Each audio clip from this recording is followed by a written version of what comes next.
I love my job. Why? Karena saya suka sekali bertemu dengan banyak orang. Dan yang seperti ada di slide saya, the power of networking. Kita tahu salah satu kunci sukses di bisnis ini adalah networking. Saya memiliki 11 arisan. Yes, di sini juga pasti ada yang ikut arisan ya, terutama ibu-ibu. Benar kan? 11 arisan itu berarti ada 11 pertemuan pasti setiap bulannya. Dan ini masih di luar acara-acara lain seperti acara ulang tahun, pernikahan, atau peresmian usaha baru. Bisa dipastikan saya akan bertemu dengan banyak orang setiap hari. Karena jumlah member arisan itu berbagai macam jumlahnya. Ada mulai dari 15 orang, 20, bahkan sampai ratusan member dalam satu arisan. Sahabat MDRT, yang saya mau sharingkan hari ini bukan arisannya, tapi apa yang selalu saya lakukan saat saya menghadiri acara-acara ini. Yang pertama adalah fact finding, basic dalam bisnis kita. Pada saat di acara tersebut saya akan mencoba untuk berbicara dengan beberapa orang, ada kenalan baru dan juga mungkin ada kenalan lama. Dan saat memulai pembicaraan saya akan bertanya simple question seperti berapa usia anak-anak mereka? Sekolah di mana anak-anak mereka? Atau mau liburan kemana tahun ini? Karena dengan pertanyaan-pertanyaan itu saya bisa mengira-ngira kekuatan financial background setiap mereka. Yang kedua, saya akan selalu berusaha untuk menjadi pribadi yang menyenangkan, dengan tujuan agar mereka semua merasa nyaman dengan keberadaan saya.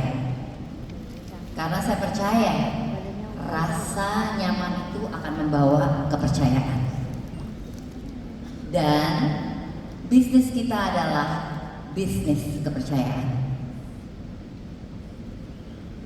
Ketiga, yang sangat penting menurut saya dan tidak boleh di skip, saya melakukan soft selling melalui storytelling. Dengan bercerita tentang pengalaman sukses, klaim terhadap nasabah saya, atau kegiatan saya sehari-hari sebagai agen asuransi. Pada saat saya mulai melakukan penjualan, hal pertama yang saya lakukan adalah mengedukasi calon nasabah saya tentang apa itu asuransi. Salah satu yang saya suka adalah asuransi jiwa sebagai pendamping aset. Sebagaimana kita ketahui, dengan hanya memiliki aset tidak menjamin tidak adanya resiko terhadap aset itu jika terjadi resiko tutup usia terhadap pemilik aset. Benar ya? Contohnya rekening tabungan atau deposito yang tidak bisa langsung cair jika si pemilik rekening tutup usia.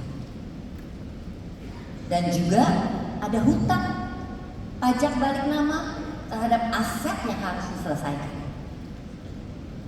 Dan adanya pengaturan pembagian waris kepada ahli waris yang harus tunduk kepada hukum waris Indonesia, yang dimana kita tahu itu akan memakan waktu yang tidak sebentar dan juga biaya yang tidak sedikit.